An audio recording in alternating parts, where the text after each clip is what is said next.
Chubby Cheeks. Hi guys, எல்லாருக்கும் வணக்கம். Welcome to our channel Chubby Cheeks Tamil.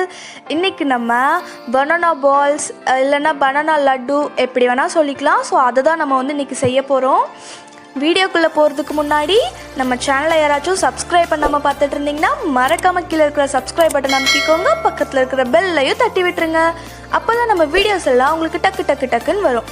வாங்க வீடியோக்குள்ளே போகலாம். ஸோ இப்போ நம்மளுடைய பனானா பாலுக்கு ரொம்ப இம்பார்ட்டண்ட்டான பனானா எடுத்துக்கலாம். அதை இந்த மாதிரி இட்லி பாத்திரத்தில் வச்சு நல்லா வேக வைக்கணும். ஸோ நான் இதை வேக வச்சிடுறேன்.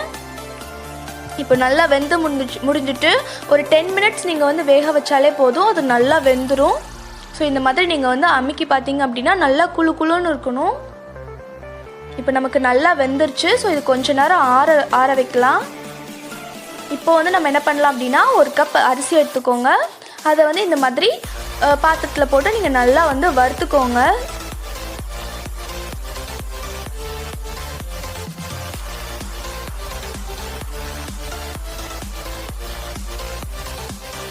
ஒரு 5 மினிட்ஸ் வறுத்தாலே போதும், அது நமக்கு நல்லா வறுபட்டுரும். ஸோ இப்போ நமக்கு நல்லா வறுபட்டுருச்சு. இப்போ நம்ம ஸ்டவ் ஆஃப் பண்ணிக்கலாம். ஸோ இந்த மாதிரி வர வரைக்கும் நீங்கள் வறுத்து எடுத்துக்கணும். இதுக்கப்புறம் இதை நம்ம ஒரு ஜாரில் போட்டு அதை அரைக்க போகிறோம். ஸோ இப்போ நான் அரைச்சி எடுத்துக்கிறேன். அரைச்சி முடிச்சிட்டோம். நல்ல மாவாக இருக்கிற மாதிரி நீங்கள் அரைச்சி எடுத்துக்கோங்க.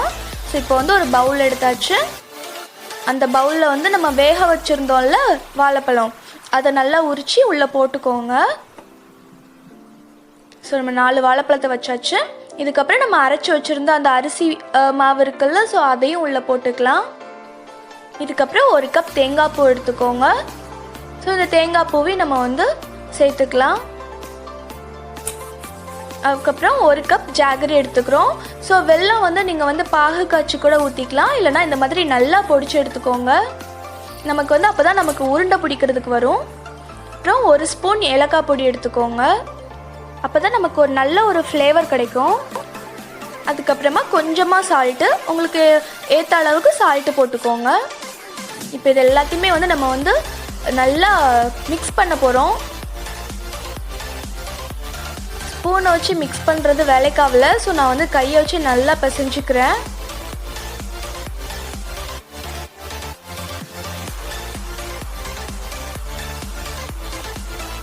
ஸோ இந்த மாதிரி நீங்கள் நல்லா பிசையணும்.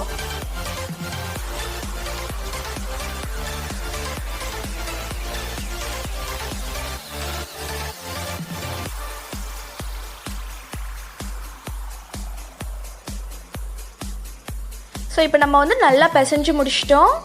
இதுக்கப்புறம் என்ன பண்ணிக்கலாம் அப்படின்னா, இந்த மாதிரி குட்டியாக மாவு எடுத்துகிட்டு அதை நம்ம உருண்டை பிடிச்சிக்கலாம். இது நமக்கு கையிலலாம் ஒட்டாது. நம்ம நெய் ஆயில் எதுவுமே அப்ளை பண்ண வேண்டாம். அது நம்ம கையில் ஒட்டாமலே அழகாக ரவுண்டாக வரும். ஸோ இந்த மாதிரி பால்ஸ் நீங்கள் உருண்டை பிடிச்சி எடுத்துக்கோங்க. அதை இந்த மாதிரி நான் தேங்காய் பூவில் உருட்டி எடுத்துக்கிறேன். உங்ககிட்ட பிரெட் கிரம்ஸ் இருந்துச்சு அப்படின்னா நீங்கள் அதில் கூட இப்படி உருட்டி எடுத்துக்கலாம். இப்போவே பார்க்குறதுக்கு சாப்பிட்ணும் போல் இருக்குது, சூப்பராக இருக்குது. ஸோ இந்த மாதிரி நீங்கள் ஃபுல்லாக பண்ணிக்கோங்க.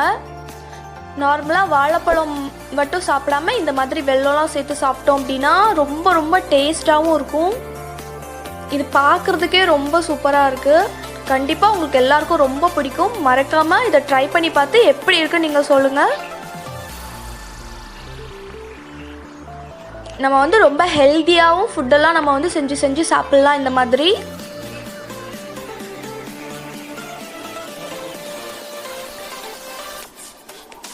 இந்த பனானா பால்ஸ் இல்லைன்னா பனானா லட்டு உங்களுக்கு பிடிச்சிருக்கா இல்லையான்னு மறக்காமல் கமெண்ட் பண்ணுங்கள். பிடிச்சிருந்ததுன்னா லைக் பண்ணுங்கள். நம்ம சேனலை சப்ஸ்கிரைப் பண்ணி வச்சுக்கோங்க. நெக்ஸ்ட் வீடியோவில் பார்க்கலாம்.